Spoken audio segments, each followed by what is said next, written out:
Hello, hello, hello. Welcome back to another video. Today we are going to be having a discussion about dating. So as we talked about in my previous video, I recently got out of a relationship with a long-term partner. It was something that wasn't necessarily expected. However, I do realize now that I had grieved most of the relationship while I was in it. So it's been a little over a month now.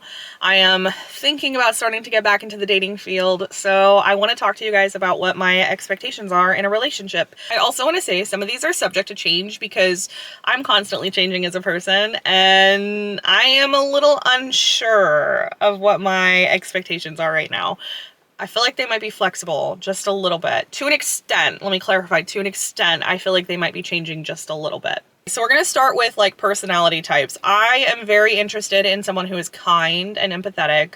I definitely like someone who can put themselves in other people's shoes and approach a situation with a little bit more of a compassionate mindset. That is so important to me, whether I'm dating a man or a woman. I definitely look for someone who is just a very empathetic person overall. Another one that I really like personality-wise is when someone is a very happy person. I want someone who is upbeat. Being around someone all the time who is a very negative person tends to weigh on you and it'll tear you down over time. So it is really important to me to try to find someone who is also trying to work on their mental health and trying to be positive and trying to make the world a better place with who they are. I want someone very aware of that and that is constantly working on that for themselves, because I do that. I personally work on my mental health very regularly, so I really want someone who's going to match me in that area. This one is a little bit more difficult to talk about because it sounds like such a negative thing to say, but I want someone who's not lazy. I want someone who wants to better their life. I want someone who wants to take care of those around them. I want someone who wants to constantly be improving themselves, not just with mental health, but with everything. I don't want someone who lets their laziness take over them and they don't allow themselves to grow and flourish into the person that they could be. I want someone who is actively not allowing themselves to just be lazy and settle for where they are in that exact moment. So one of my biggest love languages is acts of service. I really love whenever someone likes to take care of me. Little things like filling up my water bottle if you notice it's low, or cooking me dinner, or little things like that. If you notice a task is stressing me out, taking that off my plate, things of that nature. So if someone is on the lazier side, chances are that my love languages are not going to be met anyway, so it wouldn't be a good fit for me. Another part of my love language is quality time and physical touch. Now let me clarify this because I feel like there are a lot of misunderstandings when it comes to physical touch being a love language. That does not mean time, okay? That is not like spicy. Physical touch is holding hands, putting your hand on their back, rubbing their back, playing with their hair, holding hands, putting your hand on their thigh when you're driving down the road. Things of that nature are really important to me, as well as quality time.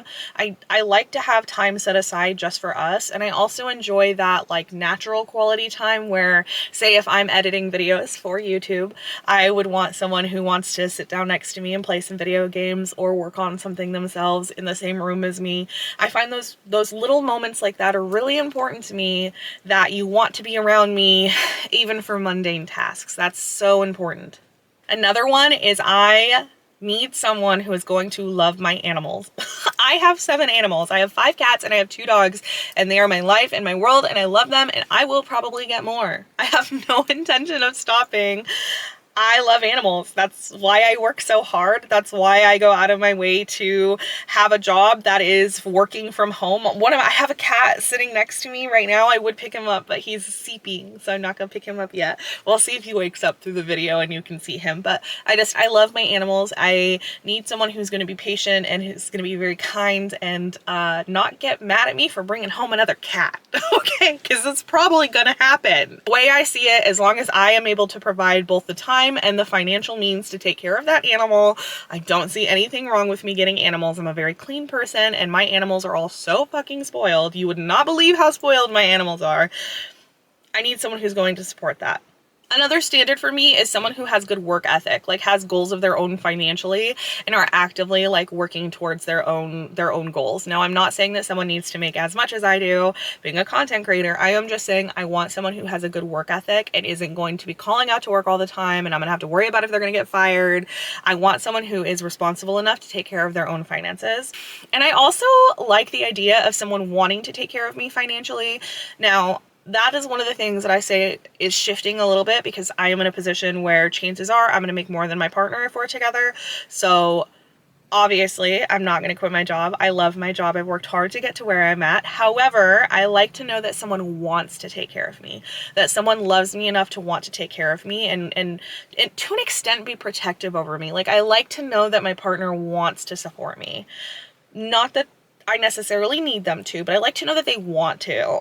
I don't really know how to explain that. So yeah, I like to know that my partner wants to take care of me. So I don't really have standards when it comes to the way that someone looks. That's not something that's ever really mattered to me. My standards are all personality based and who the person is on the inside. I will say that obviously I have things that I like, but they're not ever going to be like deal breakers for me. My past dating history has showed me dating more like nerds, like gamers. I definitely have a type when it comes to that. I also I think like Viking-esque type men, if that makes sense. Not that those are the only types that I would date. I have obviously talked to other types of men as well. Again, it is more personality based than anything else, but I have noticed a pattern in my previous dating history. Overall, I don't feel like my standards are too high. I feel like my standards are very reasonable. However, I have been told that my standards are too high. So if you think that my standards are too high, let me know in the comments below. Or if you think that these standards are so easy that it would be dumb for someone to think they're high, also let me know that in the comments so I don't feel like I'm crazy. But yeah, that's kind of what I'm looking for when it comes to dating. That's all I have right now in this exact moment. Like I said, that those might change and I might find things along the way that I prefer more or that I don't prefer at all. I will let you know whenever I find those. But yeah, I am excited to start this dating journey. I'm also really nervous, so make sure you guys are hyping me up and giving me all of the love because I am so nervous to be on the dating field again. I don't know what to expect. I'm very shy and I'm an introvert, so I'm nervous, guys. So give me all of the love. That is all I have for you guys today, though. I hope you guys have an amazing day. Thank you so much for listening to this dating rant. I know it's kind of a weird video, but yeah, hopefully we'll be doing some get ready with me to go on a date videos soon. We'll see. So I hope you guys have an amazing day, though. Bye.